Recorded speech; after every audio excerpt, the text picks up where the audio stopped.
আসসালামু আলাইকুম, সবাই কেমন আছেন? আশা করি সবাই ভালো আছেন। আলহামদুলিল্লাহ আমিও ভালো আছি। চলে আসলাম নতুন একটা রেসিপি নিয়ে। আজকে আমি মুগের ডাল রান্না করব। এর আগে মুগের ডালের রান্নার রেসিপি আমি দেখিয়েছি, সেটা হচ্ছিল আস্তা মুগের ডাল মাছের মাথা দিয়ে রান্না করেছিলাম। আজকে মুগের ডালটা আমি ব্লেন্ডারে ব্লেন্ড করে নিয়ে তারপর রান্না করব। এই জন্যই বললাম একটু ভিন্ন রকম রেসিপি, নতুন রেসিপি। তো আমি প্রথমে মুগের ডালটাকে কী করেছি, ভেজে নিয়েছি। এখন আমি একদম ঠান্ডা করে নিয়েছি। তারপর আমি ব্লেন্ডারে ব্লেন্ড করে নিব।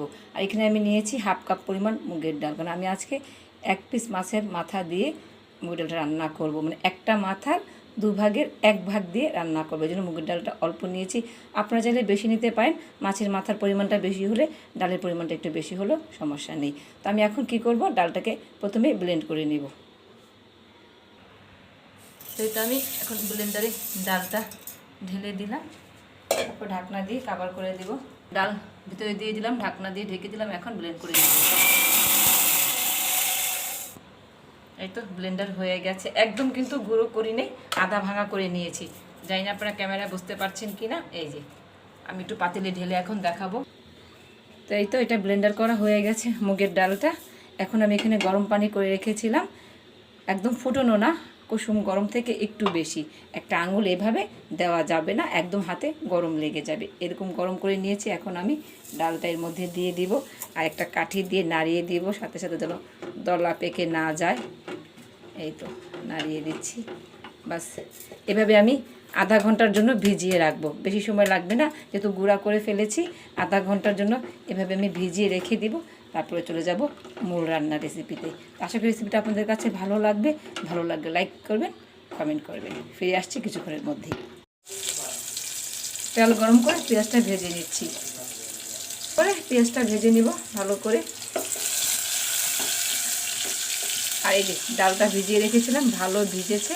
আধা ঘন্টায় দেখুন ভালো ফুলে উঠেছে।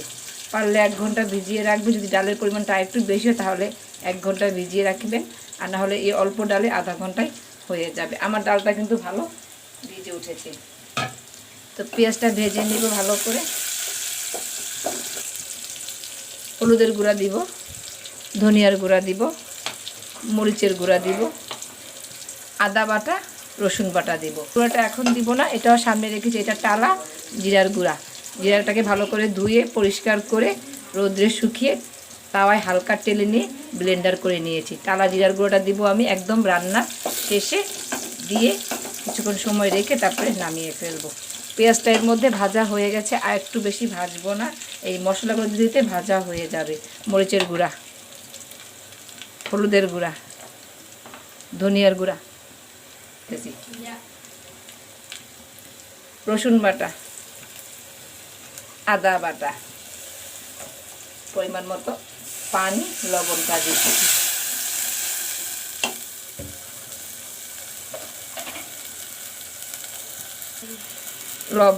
লবণটা পরিমাণ মতো দিব, লাগলে আবার দিয়ে দিব।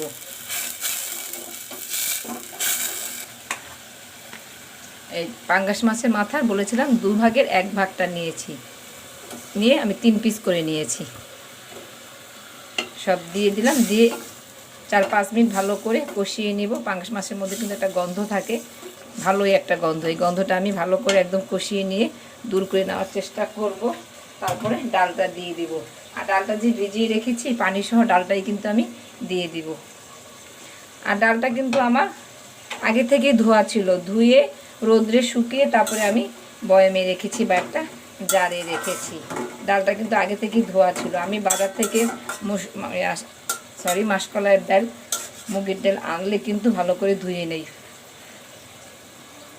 ধুয়ে রোদ্রে শুকিয়ে তারপরে আমি একটা বয়ামে বা জারে রেখে দিই। ঠিক আছে, তো এটা ভালো করে একটু ঢেকে রেখে কষিয়ে নিব, সাথেই থাকবেন। এই তো মাছ একদম ভালো করে কষানো হয়ে গেছে। এখন ডালটা নাড়া দিয়ে, নিচে বসে আছে, ভালো করে নাড়া দিয়ে ঢেলে দেব। পানিটা কিন্তু এখনও হালকা গরম আছে।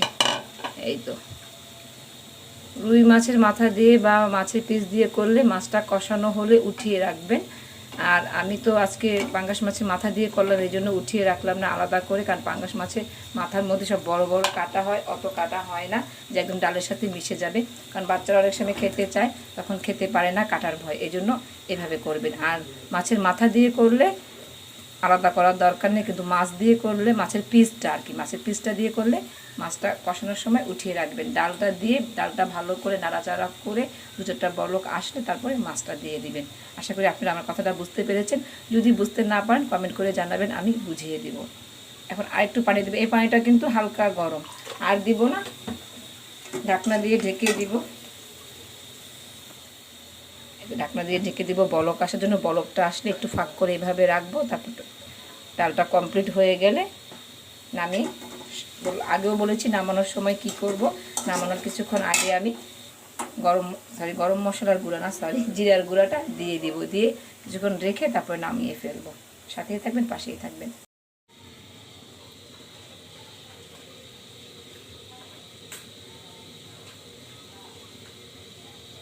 তো এই তো এর মধ্যে ডালটা হয়ে গেল।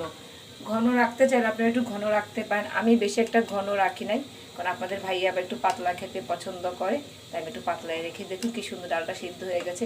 আর মাছের মাথাগুলো কিন্তু ভাঙেনি, এই জন্য বললাম মাছের মাথা যদি করেন তাহলে সমস্যা নেই। আর অনেকে যদি বেশি ভয় পান যে না কাটা ভেঙে যাবে, বাচ্চারা খেলে বা বড়রা খেলে বা একটু বয়স্করা খেলে সমস্যা হতে পারে, সেই ক্ষেত্রে কষানোর পরে তুলে রেখে পরে সুন্দর করে আবার ওই যে বললাম বলক আনিয়ে নিয়ে দু চারটা তারপরে দিয়ে দিবেন, যে যেভাবে ভালো লাগে সেভাবে করে। আমি কখনো একবারে কষিয়ে ফেলে ডালটা দিয়ে দিই, আবার কখনো উঠিয়ে রাখি, যেটা আমার যখন সুবিধা হয় সেটাই করি, আপনারা আপনাদের সুবিধা অনুযায়ী করবেন।